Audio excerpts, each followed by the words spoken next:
Assalamualaikum warahmatullahi wabarakatuh.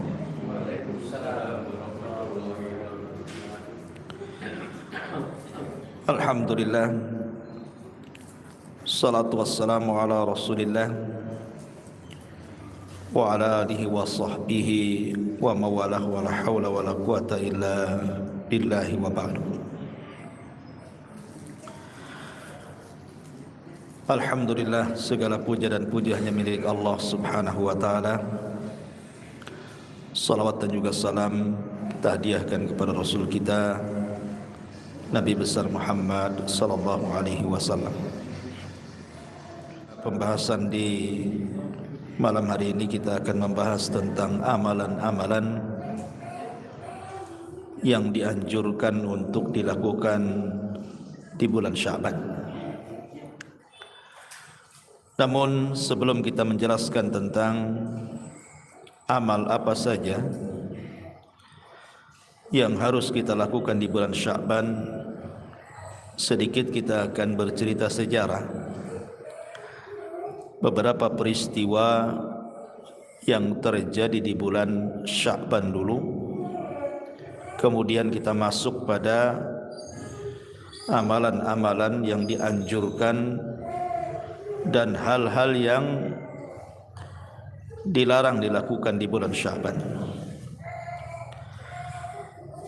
Ma'asyiral muslimin yang dimuliakan Allah subhanahu wa ta'ala,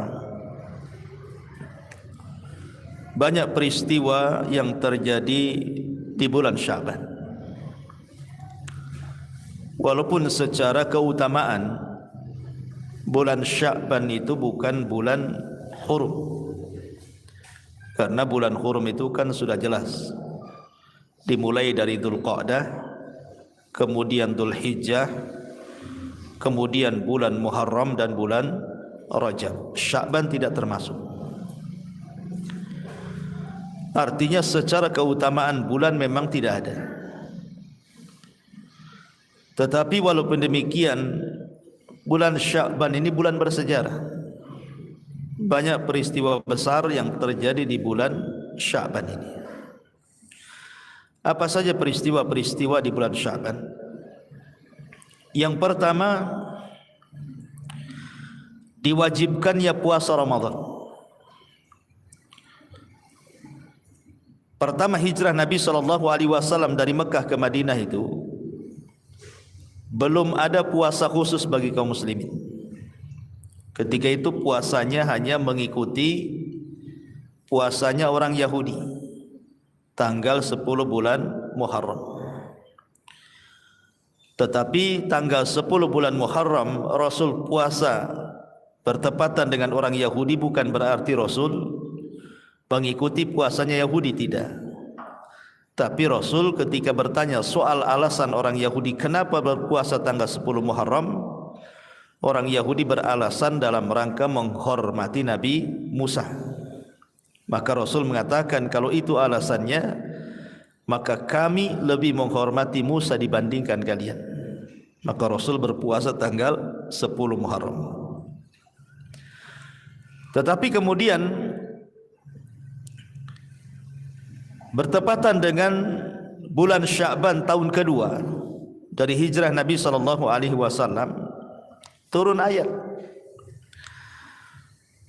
di mana Allah Subhanahu wa taala memerintahkan Rasul untuk berpuasa selama 1 bulan. Itulah yang disebut dengan Syahrul Ramadan, bulan Ramadan.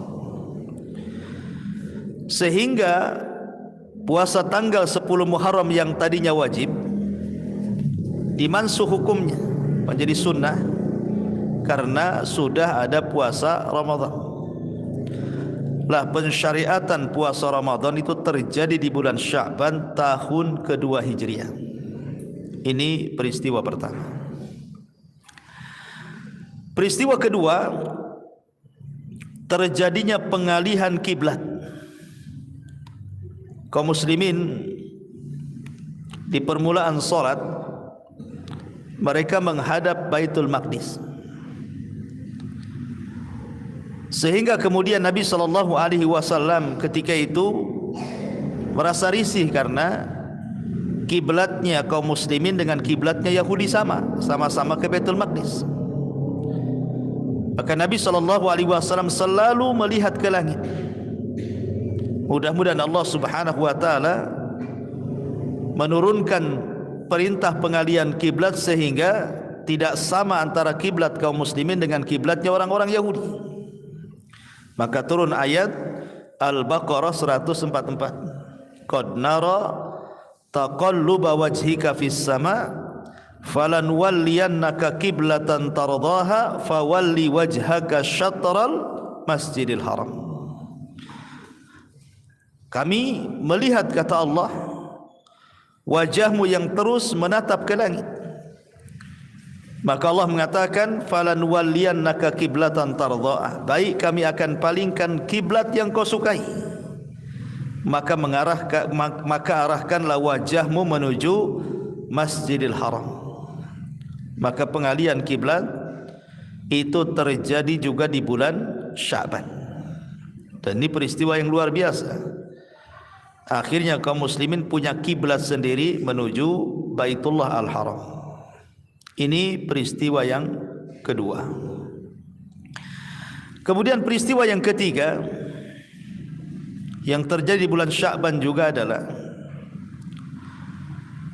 di antaranya adalah perang besar melawan orang-orang Yahudi yang disebut dengan perang Bani Mustalik. Perang Bani Mustalik. Lah, perang Bani Mustalik ini akhirnya dimenangkan oleh kaum muslimin. Itu pun terjadi di tahun ke-5 Hijriah. Dan itu terjadi di bulan Sya'ban. Sehingga kemudian perang ini juga menjadi perang bersejarah, karena setelah perang ini juga Nabi SAW menikah dengan salah seorang yang bernama Juwairiyah. Juwairiyah ini adalah puteri daripada seorang pemimpin namanya Al-Hayyu Al-Harith ibn Dirar. Dan itu pemimpinnya. Kemudian anaknya ditawan, kemudian dimerdekakan dan menikah dengan Nabi SAW. Dan itu terjadi tahun ke-5 tepat di bulan Sya'ban juga, perang Bani Mustalik ini. Kemudian juga di antaranya peristiwa di bulan Sya'ban adalah meninggalnya Utsman ibn Mad'un. Utsman ibnu Mad'un. Ingat, Utsman ibn Mad'un ini sahabat yang paling dicintai Nabi, karena termasuk orang-orang yang awal-awal masuk Islam. Ketika hijrah dari Mekah ke Madinah, maka Utsman ibn Mad'un inilah sahabat yang pertama kali meninggal dan yang pertama kali dikubur di Baqi. Ini Utsman ibn Mad'un ini.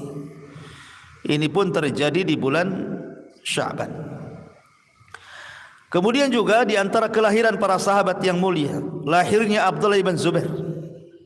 Abdullah ibn Zubair, putra daripada Zubair ibn Awwam, ibundanya Asma bintu Abi Bakar.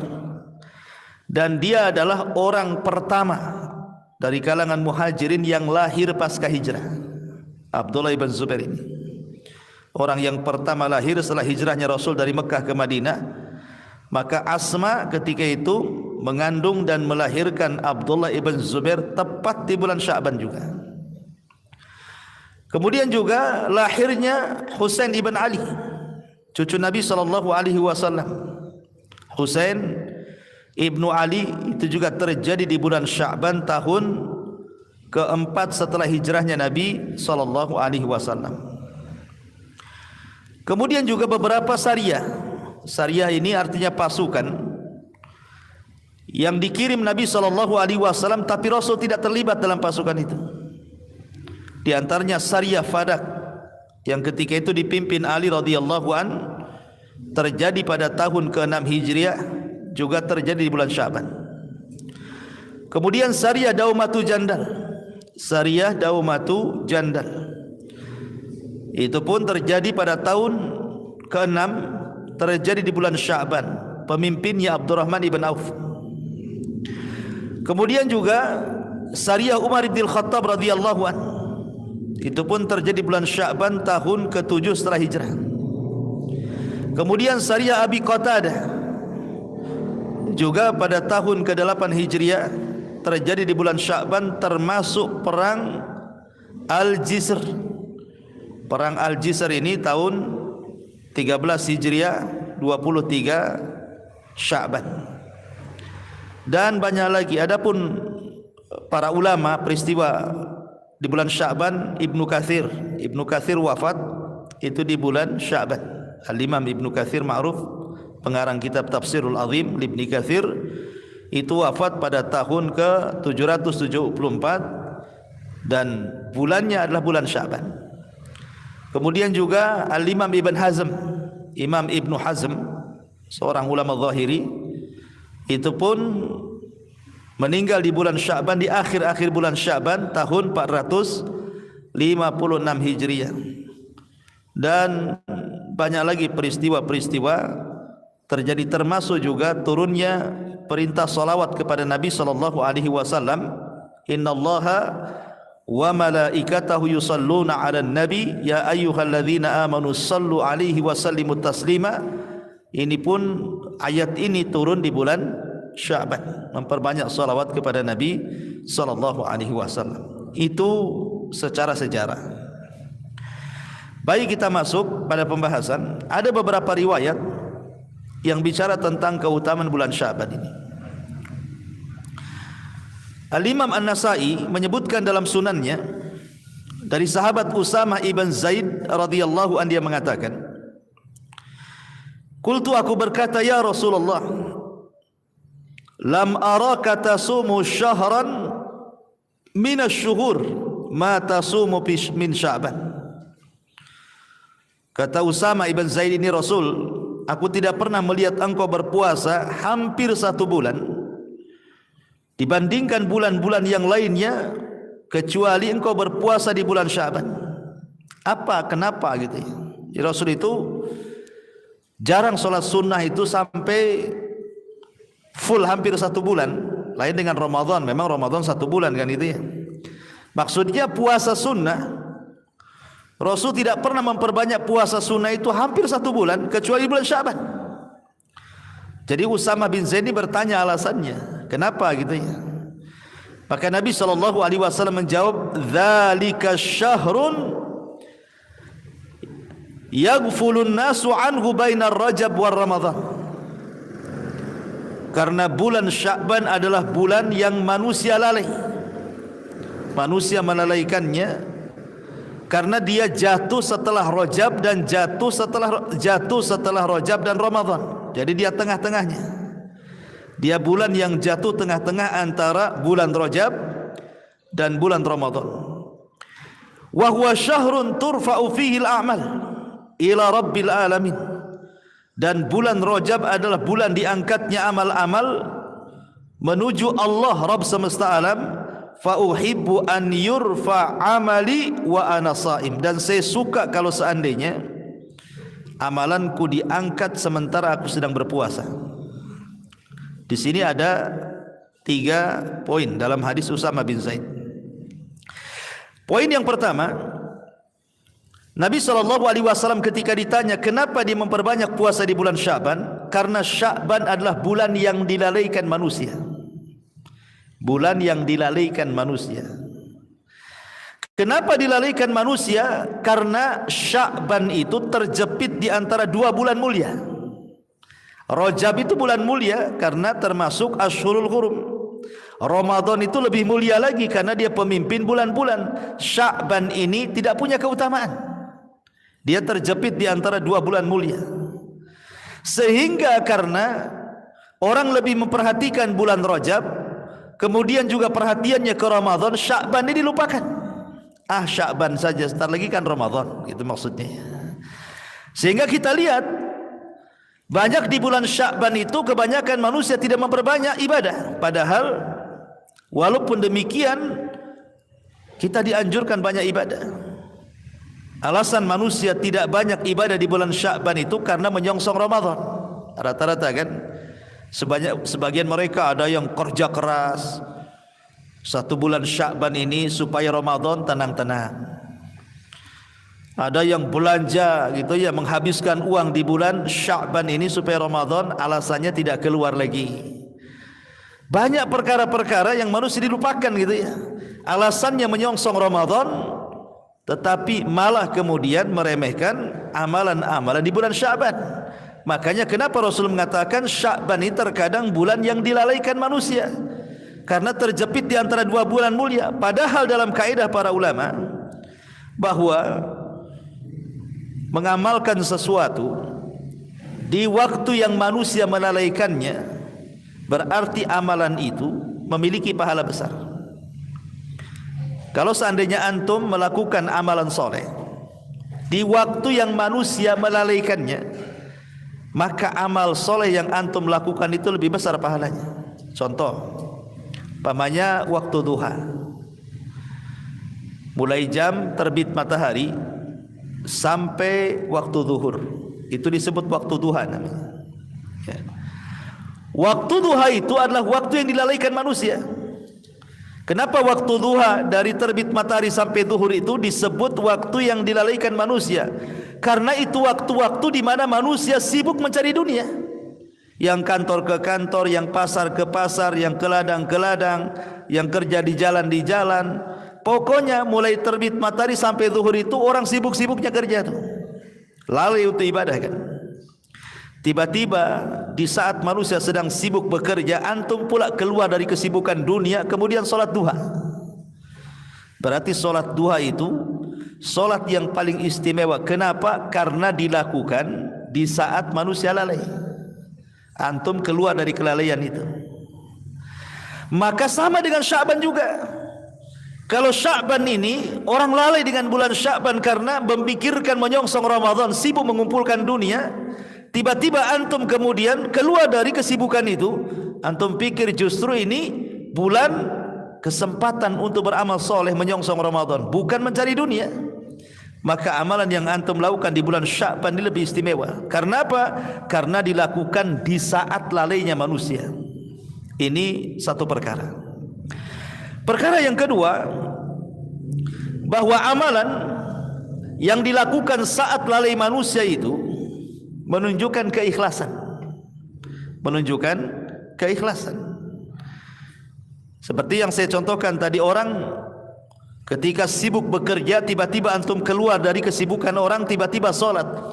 Itu tidak bisa dilakukan kecuali orang ikhlas. Tidak bisa dilakukan kecuali orang ikhlas, ikhwan. Coba orang sibuk bekerja di pasar, di kantor, di ladang, di jalan, tiba-tiba antum nyempatkan dirilah waktu di tengah-tengah kerja itu, anta datang antum di pasar itu pas jam 9, jam 10, nyempatkan sebentar ke sini, kemudian sholat duha, kemudian balik lagi. Itu tidak bisa dilakukan kecuali orang ikhlas, ikhwan. Ya, sebab kalau tidak ikhlas kan mikir, ini ke masjid ini jauh juga, nanti banyak yang beli, macam mana dagangan, macam-macam kan berpikirnya kan.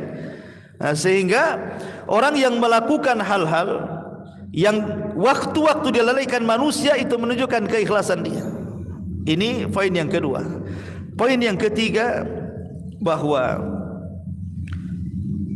ketika kita keluar dari kelalaian manusia, itu menunjukkan apa? Kita memiliki amalan yang tersembunyi antara kita dengan Allah. Karena di waktu manusia sedang mengejar dunia lalai dengan ibadah itu, manusia tidak memperhatikan orang. Karena mereka sibuk sendiri-sendiri kan. Yang kerja di ladang sibuk dengan ladangnya, yang kerja di kantor sibuk dengan kantornya, yang di pasar ya sibuk dengan pasarnya, tidak mungkin memperhatikan orang. Sehingga kalau dia keluar dari kelalaian orang itu, hakikatnya dia sedang melakukan amalan yang bersendirian antara dia dengan Allah Subhanahu wa taala, dan itu amalan yang luar biasa. Amalan yang tidak ada yang tahu kecuali dia dengan Allah Subhanahu wa taala saja. Saya contohkan hadis Abu Umamah. Ketika Nabi sallallahu alaihi wasallam tergerak untuk datang ke masjid di luar waktu salat, ketika waktu duha, kan orang lagi sibuk tuh di masjid, nggak ada orang. Nabi datang ke masjid. Tentu yang menggerakkan Allah untuk Rasul itu datang ke masjid. Rupanya dalam masjid itu ada seorang laki-laki, namanya Abu Umamah. Kemudian Nabi SAW mengatakan, "Ya Aba Umamah, Ngapain kau di masjid? Ini bukan waktu sholat, katanya. Ini waktunya orang kerja, ngapain kau di sini? Maka Abu Umamah mengatakan, ya Rasulullah, humumun lazimatni wa duyunun. Rasul, bingung aku, katanya. Keluh kesah, gelisah, banyak hutang, Rasul, katanya. Maka Nabi SAW mengatakan, ya Aba Umamah, maukah ku ajarkan kepadamu satu kalimat yang kalau kau baca di pagi dan sore hari, ku jamin bingungmu hilang, hutangmu terlunasi, katanya. Maka Umar mengatakan, tentu wahai Rasul, apa kalimat-kalimat itu? Maka Nabi SAW mengatakan, Qul ya Aba Umamah, katakan ya Aba Umamah, Allahumma inni a'udzubika minal hammi wal hazan. Ya Allah, aku berlindung kepadamu minal hammi wal hazan, dari kebingungan dan kesedihan.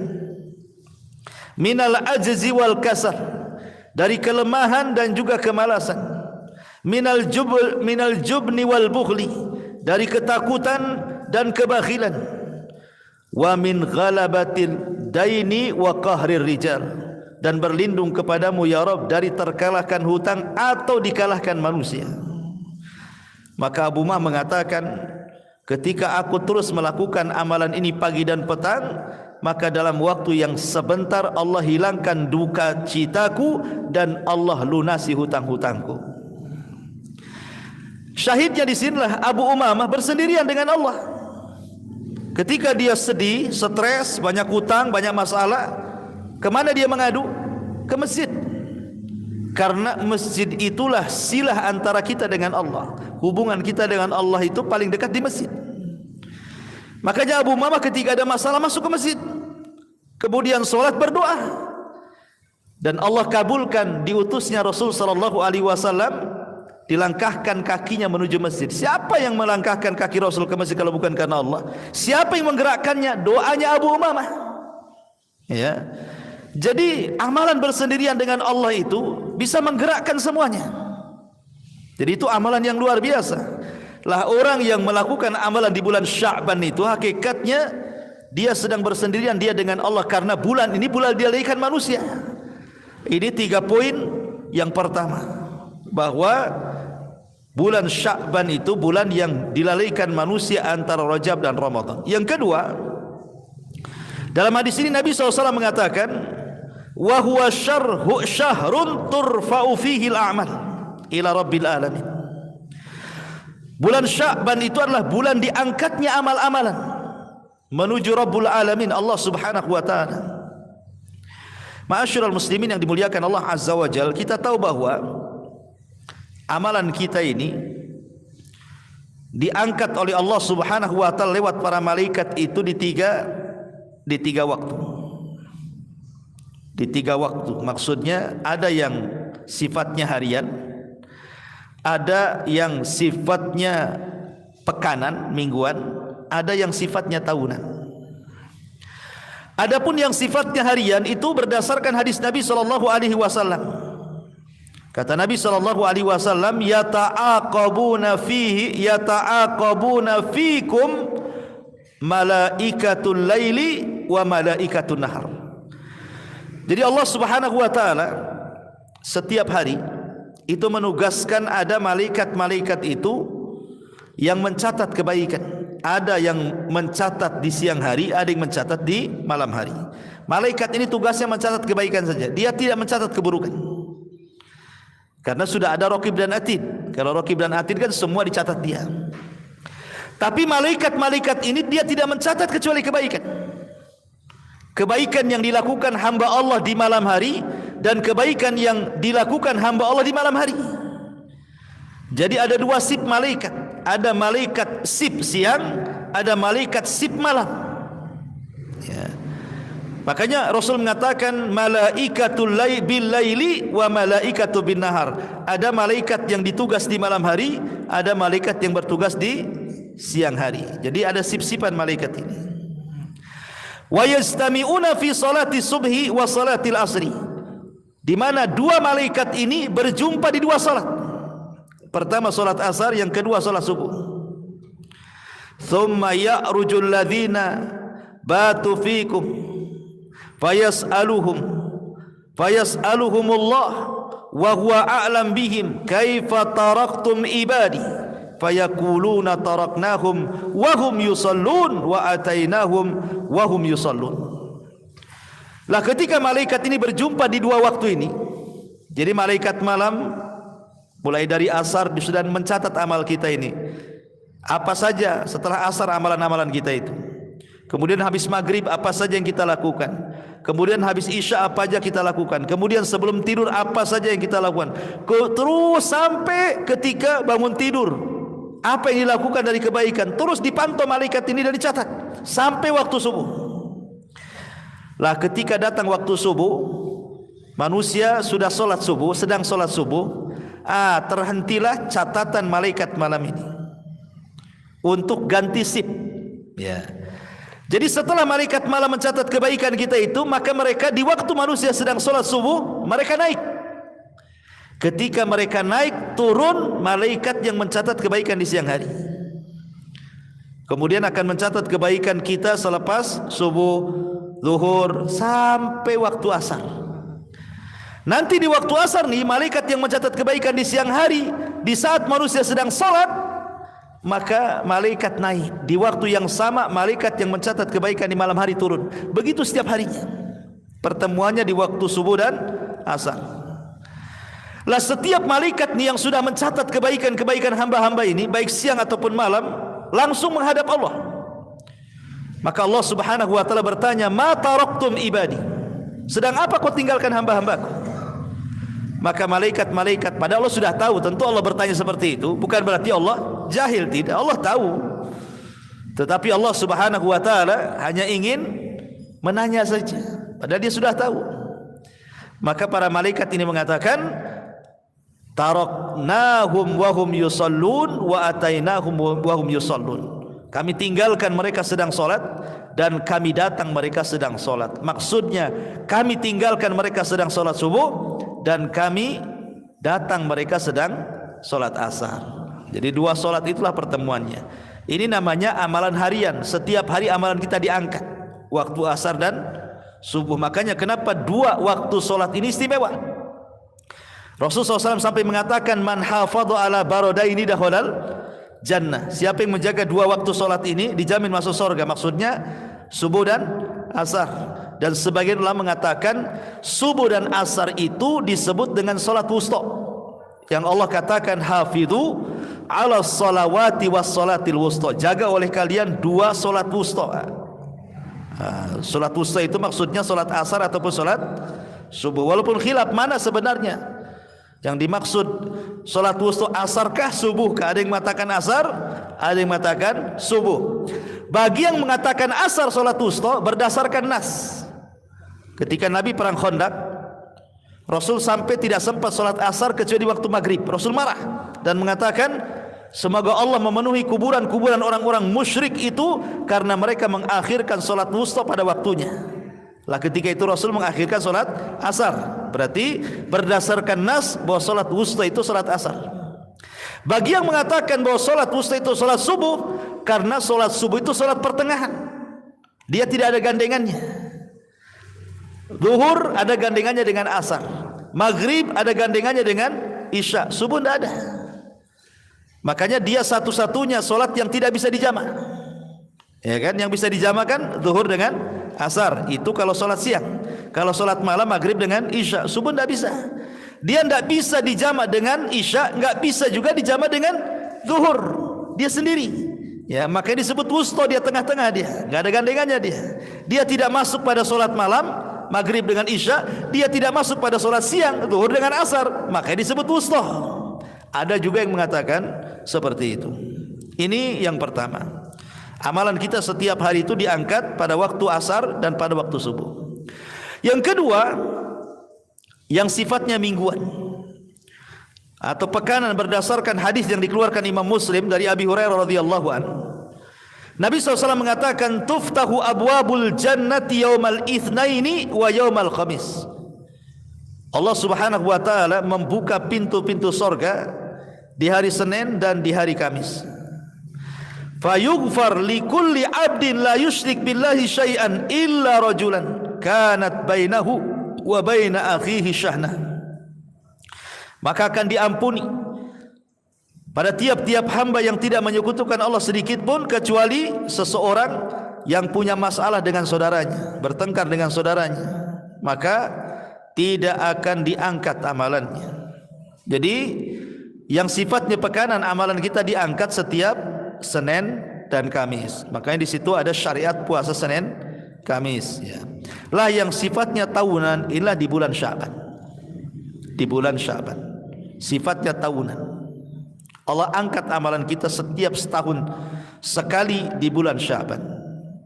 Tetapi perlu diketahui bahwa tidak ada satupun riwayat yang sahih, tidak ada satupun riwayat yang sahih yang bicara tentang keutamaan nisfu Sya'ban. Tidak ada. Tidak ada satupun riwayat yang sahih, sekali lagi, yang berbicara tentang keutamaan nisfu Sya'ban, pertengahan Sya'ban, kecuali satu riwayat. Satu riwayat. Inilah satu-satunya hadis yang disahihkan oleh Syekh Nasiruddin Al-Albani rahimahullah ta'ala. Tapi dari sekian banyaknya hadis tentang keutamaan nisfu Sya'ban itu tidak ada, kecuali satu saja, sebutkan oleh Syekh Nasiruddin Al-Albani rahimahullah ta'ala dalam silsilah as-sahihah, yaitu riwayat dari Ibnu Majah dari sahabat Abi Musa Al-Asy'ari radhiyallahu an, dari Nabi sallallahu alaihi wasallam, Rasul bersabda, innallaha la yattali'u fi lailatin nisfi min Sya'ban fayaghfiru li jami'i khalqihi illa li musyrikin aw munafiq. Sesungguhnya Allah akan menampakkan di malam pertengahan Sya'ban, dan Allah akan mengampuni seluruh makhluknya kecuali dua orang. Pertama orang musyrik, yang kedua orang munafik. Orang musyrik dan orang munafik. Dalam riwayat, orang-orang yang ada dalam hatinya syahna, permusuhan antara dia dengan orang lain. Maka berdasarkan hadis ini dan hadis yang lainnya, hadis yang kita baca tadi, bahwa Allah Subhanahu wa taala mengangkat amalannya, kemudian hadis yang disahihkan Syekh Albani rahimahullah taala di sini, bahwa dalam setahun itu ada bulan yang amalan kita akan diangkat oleh Allah Subhanahu wa taala, kecuali dua manusia. Dua manusia ini tidak akan diangkat amalannya. Subhanallah, ya. Hati-hati, ini dua perkara tidak boleh ada di bulan Sya'ban. Pertama, kata Nabi sallallahu alaihi wasallam, yusyrik billahi syai'an, melakukan kesyirikan kepada Allah azza wajalla. Jangan melakukan kesyirikan di bulan Sya'ban. Datang ke dukun, percaya kepada jimat, kepada tanggal-tanggal. Kenapa? Rugi Anda. Sudah setahun kita kumpulkan amal kebaikan kita, sudah setahun kita kumpulkan amal solat kita, amal puasa kita, amal birrul walidain kita, amal sedekah kita, haji umrah bolak balik kita. Harusnya bulan Sya'ban diangkat, tak diangkat pula. Yang kedua, orang yang dalam hatinya ada permusuhan, orang yang dalam hatinya menaruh dendam, orang yang dalam hatinya selalu bermasalah dengan sesama kaum muslimin. Maka ini orang-orang yang hatinya ada syahna, kedengkian dalam hatinya kepada kaum muslimin, tidak akan diangkat. Walaupun dia sholat, walaupun dia puasa, walaupun dia sedekah, walaupun dia berbuat baik sekalipun, walaupun puasanya 5 waktunya rajin, ya kan, zakatnya dia tunaikan, birrul walidainnya dia orang yang paling baik, gitu ya. Apa sebutkan amal ibadah yang antum lakukan, tapi kalau dalam hatinya ada syahna, syahna itu ada kedengkian, dia dengki sama orang, dendam sama orang, maka tidak akan diangkat amalannya, kan rugi. Ya, makanya Sya'ban ini sebenarnya dua puasa yang harus diperhatikan. Pertama puasa hati, yang kedua puasa badan. Dan yang paling penting puasa hati daripada puasa badan itu. Karena puasa hatilah yang menentukan diangkatnya puasa badan. Kalau badannya berpuasa tapi hatinya tidak berpuasa, masih dendam sama orang, dengki sama orang, hasad sama orang, percuma puasanya bulan Sya'ban itu. Bahkan hanya percuma bulan puasa di bulan Sya'ban saja. Puasa sebelum-sebelumnya yang kita lakukan 1 tahun itu nggak diangkat oleh Allah laporannya. Makanya kenapa penting di bulan Sya'ban itu puasakan hati, setelah itu baru puasakan badan. Ya, ini poin yang kedua dari hadis ini. Kemudian poin yang ketiga, Nabi SAW mengatakan fa'uhibbu an yurfa amali wa ana sha'im, dan saya ingin ketika amalanku diangkat saya sedang berpuasa. Ini sedikit yang kita akan bahas agak panjang tentang puasa di bulan Sya'ban. Ma'asyiral muslimin yang dimuliakan Allah Azza wa Jal, banyak riwayat saya katakan tadi bahwa Nabi SAW itu sering berpuasa di bulan Sya'ban. Salah satunya adalah Aisyah Ummul Mukminin radhiyallahu anha. Beliau mengatakan,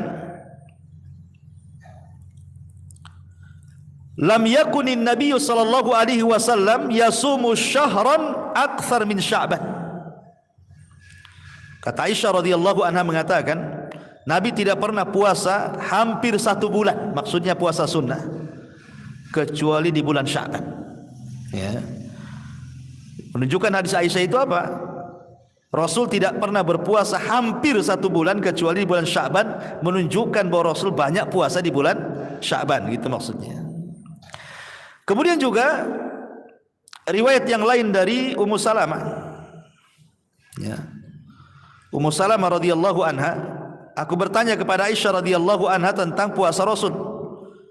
Maka Rasul mengatakan, kana yasumu hatta naqul qad shama wa yuftir hatta naqul qad aftar. Walam arahu shaiman min syahri qattun akthar min siyamihi min Sya'ban. Kata Aisyah radhiyallahu anha, aku tidak pernah melihat Rasul berpuasa hampir 1 bulan lebih banyak dibandingkan di bulan Sya'ban. Menunjukkan bahwa bulan Sya'ban itu bulan puasanya Nabi SAW untuk puasa sunnah. Kalau Ramadan kan puasa wajib, ya 1 bulan. Kalau Sya'ban ini dikhususkan Rasul untuk puasa sunnah saja. Pertanyaan, kenapa Nabi SAW membedakan bulan-bulan yang lainnya dengan puasa sunnah dengan bulan Sya'ban? Sampai hampir 1 bulan itu Rasul puasa, mulai tanggal 1 sampai hampir selesai Sya'ban itu Rasul berpuasa. Tentu ya dibedakan antara puasa Sya'ban dengan puasa Ramadan. Kalau puasa Ramadan kan full 1 bulan, baik bulannya 29 hari atau bulannya 30 hari digenapkan, tetap Ramadan itu 1 bulan. Tetapi Sya'ban itu tidak sama dengan Ramadan, tidak boleh 1 bulan. Karena sebelumnya Nabi mengatakan, kalian tidak boleh puasa 1 hari atau 2 hari sebelum Ramadan, kan gitu ya. Kalian tidak boleh berpuasa 1 hari atau 2 hari sebelum Ramadan, kata Rasul. Kenapa? Karena 1 hari atau 2 hari sebelum Ramadan dinyatakan sebagai hari yang diragukan. Karena itu sudah mendekati melihat hilal, tidak boleh. Artinya kalaupun puasa Sya'ban itu diperbanyak, jangan sampai full 1 bulan, gitu maksudnya. Mungkin berhenti di tanggal 27, ya, berhenti di tanggal 27 Sya'ban, ya, karena tanggal 28, 29 ini lihat-lihat bulan orang kan, sudah mau melihat bulan, dikhawatirkan kita sedang sholat sunnah, tahu-tahu masuk Ramadan, ya, makanya dilarang. Artinya tidak boleh sama, tetap kalau Ramadan 1 bulan, kalau Sya'ban itu di bawah Ramadan, gitu maksudnya ya. Tapi kenapa alasannya Rasul sampai puasa sunnah setiap hari gitu ya di bulan Sya'ban itu? Walaupun ada sebagian ulama mengatakan maksudnya Rasul memperbanyak puasa di bulan Sya'ban itu maksudnya puasa-puasa sunnah yang sudah ada, seperti Senin Kamis, puasa Daud, puasa Ayyamul Bid, gitu maksudnya gitu ya.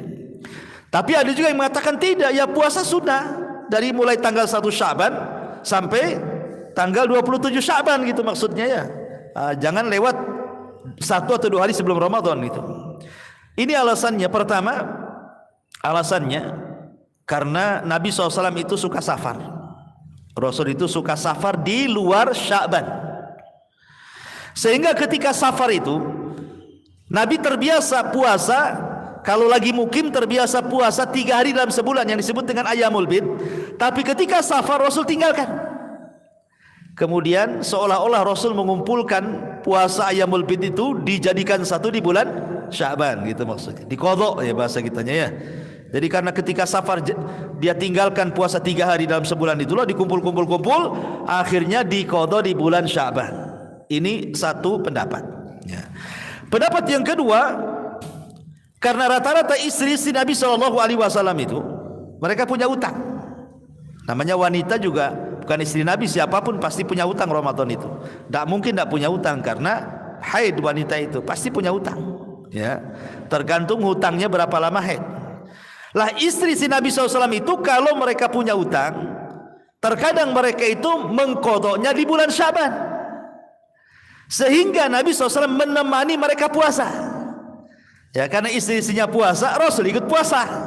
Saya paham ya. Jadi ada yang mengatakan seperti itu. Jadi Rasul memperbanyak puasa di bulan Sya'ban itu karena mengikuti puasa istri-istrinya. Ini satu pendapat. Pendapat yang kedua ada yang mengatakan seperti itu. Pendapat yang ketiga, dan inilah pendapat yang paling rajih wallahu alam. Ya, maksudnya pendapat inilah yang lebih banyak dipilih para ulama, karena bulan Sya'ban itu bulan yang dilalaikan manusia, yang sudah saya jelaskan tadi. Karena bulan Sya'ban itu bulan yang dilalaikan manusia, karena dianggapnya bukan bulan mulia, lewat begitu saja, entar lagi Ramadan kok, gitu ya.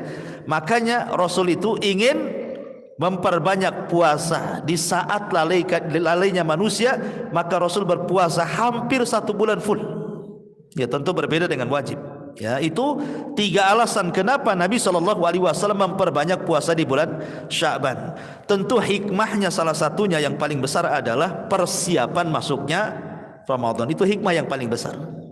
Kenapa kita disuruh memperbanyak puasa, baca Quran, qiyamul lail di bulan Sya'ban itu? Supaya ketika masuk Ramadan kita ringan. Ya, ringan untuk berpuasa karena sudah terbiasa puasa di bulan Sya'ban.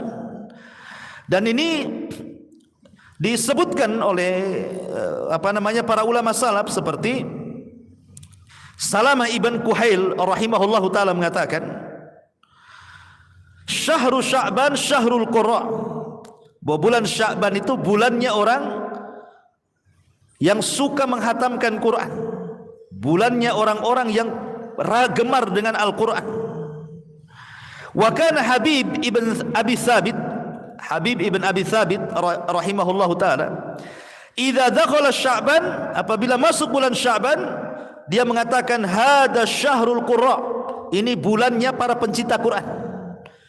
Jadi para ulama salaf itu menjadikan bulan Sya'ban itu bulan murajaah Al-Quran.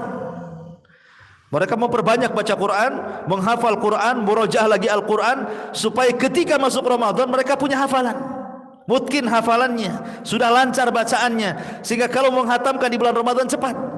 Ya.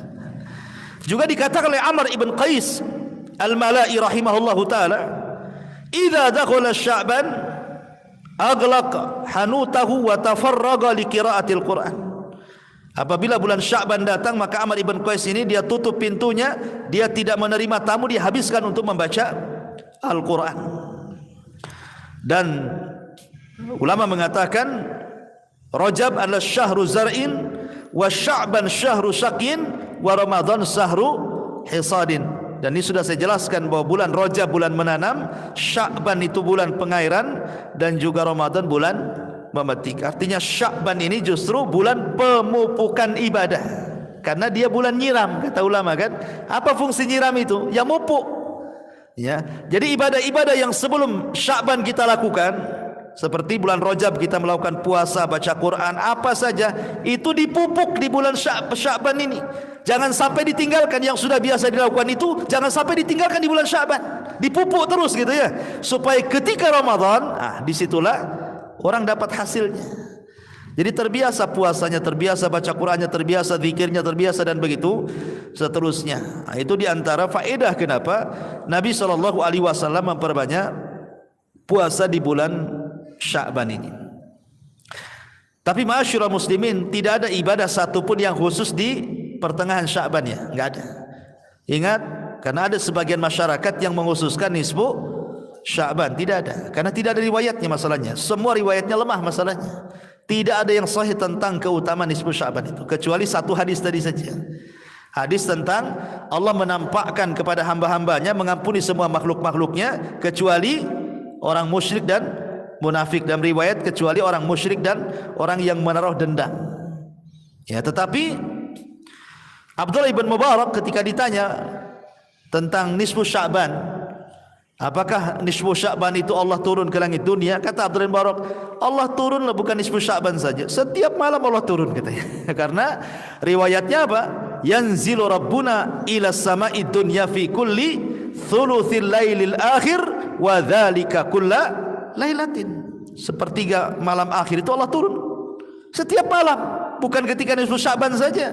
Setiap malam Allah turun pada sepertiga malam akhir dan mengatakan, siapa yang berdoa ku kabulkan, siapa yang minta ku kasih, siapa yang meminta ampun ku ampuni dosa-dosanya. Itu setiap malam, tidak harus menunggu nisfu Sya'ban maksudnya.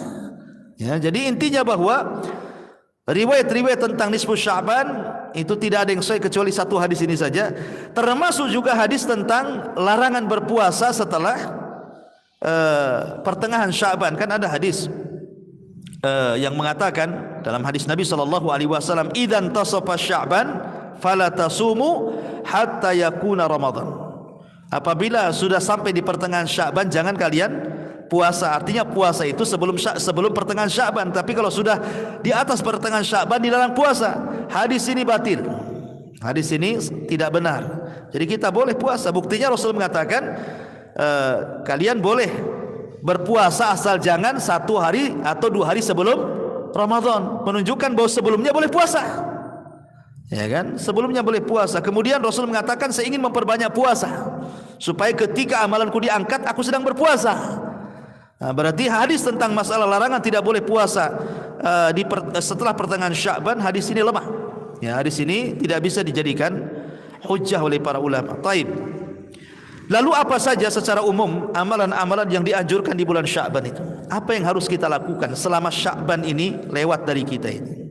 Yang pertama, kata ulama, ihris an tataqaddam ala amalin tayyibin. Fa inna Allaha tayyibun la yaqbalu illa tayyiban. Berusahalah kita untuk mencari amal-amal yang baik. Karena Allah itu zat yang maha baik, tidak menerima kecuali yang baik-baik. Silakan beramal, ya, tetapi cari yang baik-baik. Seperti mamanya seseorang mencari nafkah untuk keluarga, cari yang baik-baik. Beri istri dan anak kita itu dari makanan yang halal. Karena Allah maha baik, tidak menerima kecuali yang baik-baik. Supaya amalan kita ini mencari nafkah selama setahun untuk keluarga kita, di bulan Sya'ban ini diangkat oleh Allah Azza wa Jalla. Ini yang pertama. Yang kedua, iqran amalaka bil ikhlas. Usahakan di bulan Sya'ban ini berusaha untuk ikhlas. Ikhlas karena Allah Subhanahu wa taala. Jangan sampai kemudian seseorang beramal itu karena riya. Ya, orang karena terbiasa beramal, riya itu sulit ditinggalkan biasanya. Mau sedekah maunya ya diumumkan namanya gitu ya. Tolonglah kasihlah itu nama saya, itu cantumkanlah di situ katanya. Atau kasih di grup kalau bisa disebar, jadi makin tahu siapa saya. Wah, ini repot ya kan. Jadi kalau bisa ikhlaskan apa saja, karena ini hari diangkatnya amal. Kemudian yang nomor 3, perbanyaklah amalan-amalan yang bersendirian antara kita dengan Allah. Mumpung di bulan Sya'ban ini bulan diangkatnya amal, maka terbiasakan beramal yang tidak ada yang tahu kecuali kita dengan Allah Subhanahu wa taala. Kemudian yang keempat, ihdar asyahna. Hindari perpecahan, dendam, hasad, permusuhan, dengki dengan manusia. Karena ini amalan yang bisa amalan kita tidak diangkat oleh Allah Azza wa Jalla. Kemudian yang ke-5, dawamu alal amali as-salihati. Berusaha istiqamah untuk melakukan amal saleh. Dan sebaik-baik amal itu yang istiqamah walaupun sedikit. Ya, walaupun sedikit. Pamannya setiap harilah, ini bulan Sya'ban, tak habis salat. Kan sekarang sudah ada handphone, ikhwan. Sekarang enggak ada alasan baik laki-laki ataupun wanita tidak baca handphone. Pamannya perempuan mengatakan, saya lagi haid Ustaz, kan tidak boleh pegang mushaf. Betul kita katakan wanita tidak boleh pegang mushaf, tapi wanita tidak dilarang pegang handphone. Ingat ya, wanita memang dilarang pegang mushaf, tetapi wanita tidak dilarang pegang handphone, sehingga tidak ada alasan untuk tidak baca Quran. Kan di handphone ada aplikasi Quran, kita bisa buka kan. Ketika kita menyentuh, umpamanya ini handphone nih, ada aplikasi Quran, kemudian kita sentuh seperti ini, apa kita sedang menyentuh mushaf? Tidak, kita sedang menyentuh kaca handphone. Ya, beda kalau mushaf cetakan. Kalau mushaf cetakan, wanita haid mengambil kemudian disentuh, dia sedang menyentuh mushaf, nggak boleh. Ya, nggak boleh menyentuh mushaf tuh. Tapi kalau menyentuh handphone nggak ada larangan, karena handphone ini bukan mushaf. Kenapa dikatakan bukan mushaf? Karena handphone ini mushafnya kadang tenggelam, kadang muncul, tergantung kita. Kadang kita bisa tenggelamkan, kita alih program lain hilang dia. Kalau kita munculkan, kita tombol muncul lagi kan gitu ya. Berarti ini bukan mushaf. Ini hanya alat elektronik saja. Makanya para ulama kontemporer ketika membahas masalah hukum mushaf elektronik dengan mushaf cetakan yang ma'ruf Utsmani itu beda. Kalau mushaf elektronik ini bukan mushaf, sehingga siapapun boleh memegang, termasuk juga antum meletakkan di mana saja boleh. Ya kan? Asal ketika tidak nampak program mushafnya. Pamannya lagi ada Qur'annya, tidak boleh asal letak aja antum. Tapi kalau sudah antum hilangkan, antum cari program lain, kemudian tertutup program mushafnya, kemudian kita katakan handphonenya saya letak begini, di mana saja boleh. Tapi mushaf nggak boleh antum sembarang. Ya, karena antum suka letak di mana-mana kan handphone itu kan, sembarang kan. Kadang keduduk pula kan gitu ya, nggak sadar kan. Ya. Makanya ulama mengatakan itu bukan mushaf, itu handphone. Ketika itulah maka dibolehkan wanita-wanita haid boleh membaca Quran dari handphone, nggak ada alasan untuk tidak baca Quran. Kalau beralasan karena megang mushaf, itu bukan mushaf, nggak ada alasan lagi. Cuman ingat, walaupun demikian tidak boleh dimasukkan ke kamar mandi ketika masih muncul program Qurannya, walaupun satu ayat tak boleh. Kalau memang ingin masuk kamar mandi, ya dihilangkan dulu programnya, baru masuk kamar mandi boleh. Tapi mushaf tidak boleh, walaupun sudah ditutup gitu kan, kamar mandi tidak boleh. Kan itu ya. Nah, itulah perbedaan mushaf elektronik dengan mushaf Al-Quran ya kan. Artinya di bulan Sya'ban ini perbanyak wanita-wanita yang haid pun baca Quran, gak apa-apa.